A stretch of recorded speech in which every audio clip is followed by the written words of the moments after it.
হয়েছে। তারপরে বেশি বেশি তালবিয়া পড়তে থাকতে হবে, লব্বাইক আল্লাহুম্মা লব্বাইক, লব্বাইক লা শারীকা লাক লব্বাইক, ইন্নাল হামদা ওয়ান নি'মাতা লাক ওয়াল মুলক লা শারীকা লাক। এই তালবিয়া খুব বেশি বেশি পড়তে থাকতে হবে। লব্বাইক আল্লাহুম্মা লব্বাইক, হাজির হয়েছি, আল্লাহ হাজির হয়েছি, তোমার ডাকে সাড়া দিয়েছি, তোমার নবীর ডাকে সাড়া দিয়েছি। লব্বাইক লা শারীকা লাক লব্বাইক, আল্লাহ তোমার দরবারে হাজির হয়েছি, আল্লাহ তোমার কোনো শরীক নেই, অংশীদার নেই।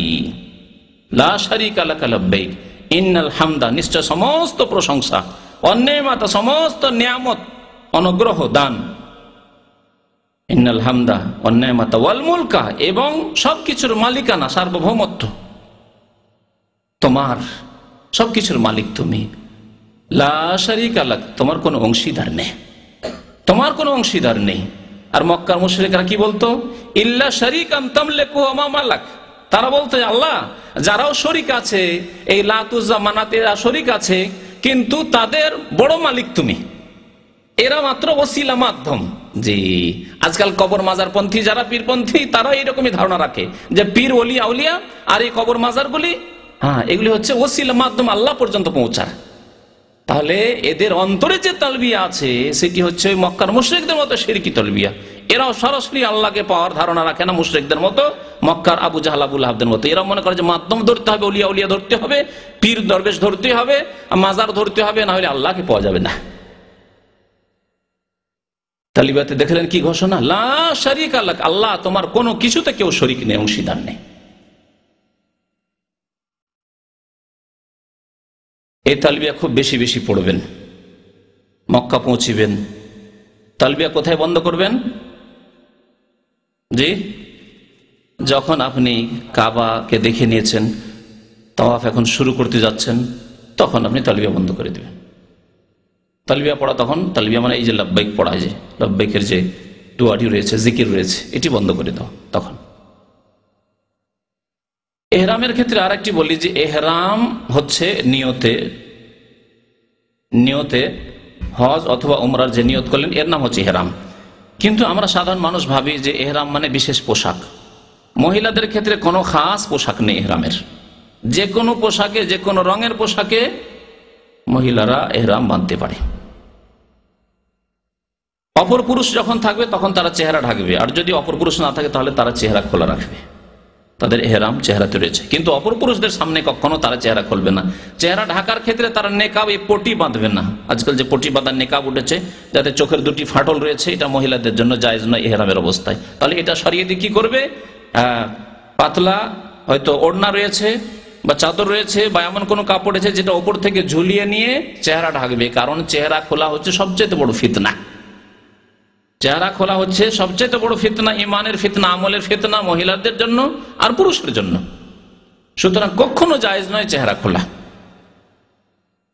আসল আকর্ষণ চেহারাতে রয়েছে। চেহারা খোলায় যদি জায়েজ হয়ে যায় তাহলে সব রকমের গুনাহ হয়ে যেতে পারে। সুতরাং চেহারা কোনো অবস্থাতেই খোলা যাবে না।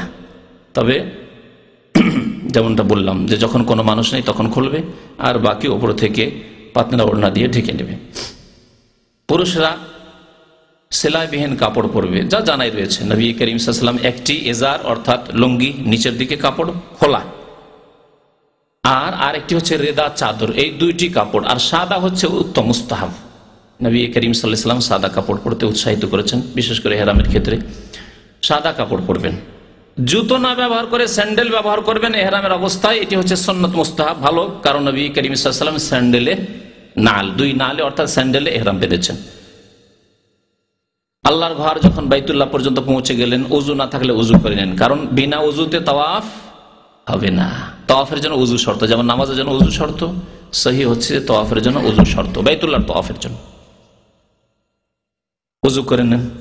এই ক্ষেত্রে আরেকটি মুস্তাহাব কাজ, ভালো কাজ শুনে রাখুন, যদি সম্ভব হয় গোসল করা তাহলে গোসল করে নেওয়া ভালো। কারণ নবী করিম সাল্লাল্লাহু আলাইহি ওয়াসাল্লাম মক্কায় প্রবেশ করার পরে গোসল করেছেন।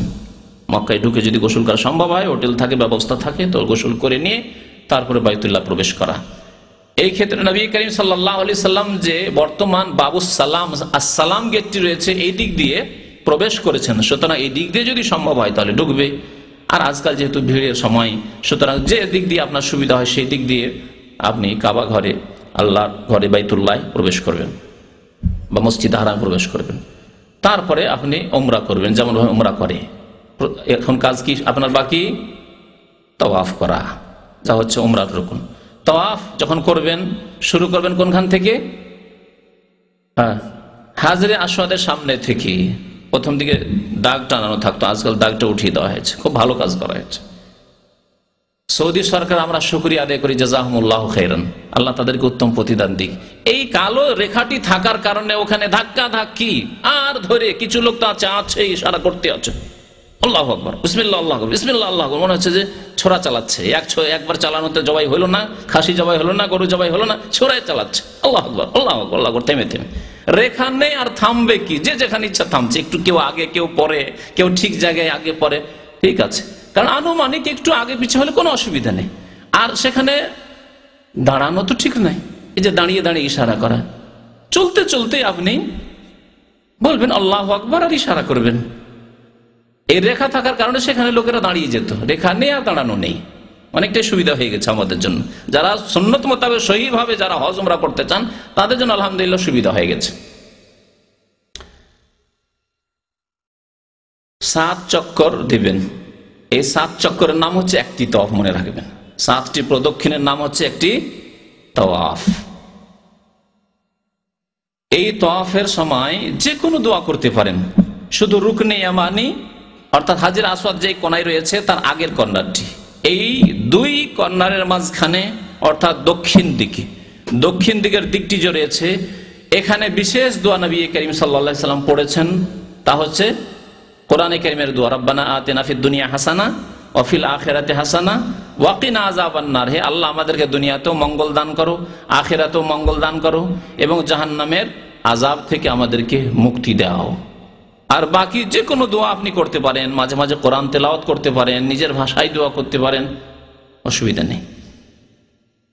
এই তাওয়াফে প্রথম মক্কাতুল মুকাররমায় প্রবেশ করে যে তাওয়াফ, উমরার তাওয়াফ হলে সেটি ফরজ, আর যদি অন্য হজের হয় তো সেই ক্ষেত্রে হয়তো সুন্নত হজে আপনার কিরান অথবা আপনি ইফরাদ করেছেন সুন্নত। কিন্তু তাওয়াফে কুদুম, প্রথম মক্কায় পদার্পণ করে যে তাওয়াফ, এই তাওয়াফে কুদুমে 2টি সুন্নত রয়েছে।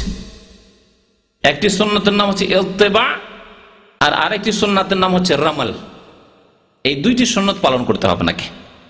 ইলতিবা বলা হয় আপনার যে ইহরামের চাদর আছে, উপরের কাপড়টি, ইহরামের চাদরটি আপনি ডান বগলের তলা দিয়ে নেবেন, মাথায় তো থাকবে না, আমার যেহেতু মাথায় আছে ওইটা আপনার মাথায় রাখেন না আবার, এই দিক থেকে নিয়ে কি করবেন, বাম কাঁধের উপর দুটো, এটাও আছে বাম কাঁধের ওপর আর এটাও যাবে বাম কাঁধের ওপর, আর এই যে ডান কাঁধটা আছে এটা কি থাকবে, খোলা থাকবে।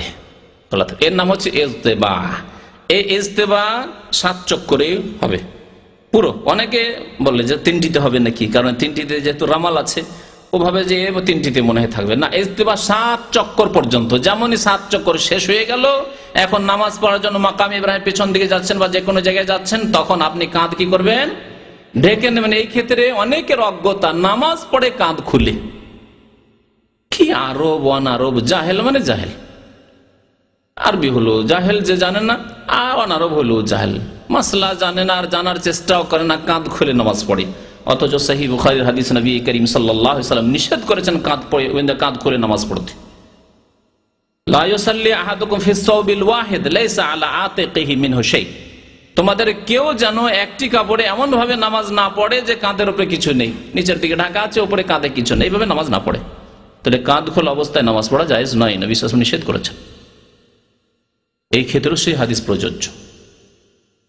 এই ইজতিবা হলো। আরেকটি কি বললাম, সুন্নাত রামাল। রামাল মানে হচ্ছে ধাপ ছোট করে একটু কি করা,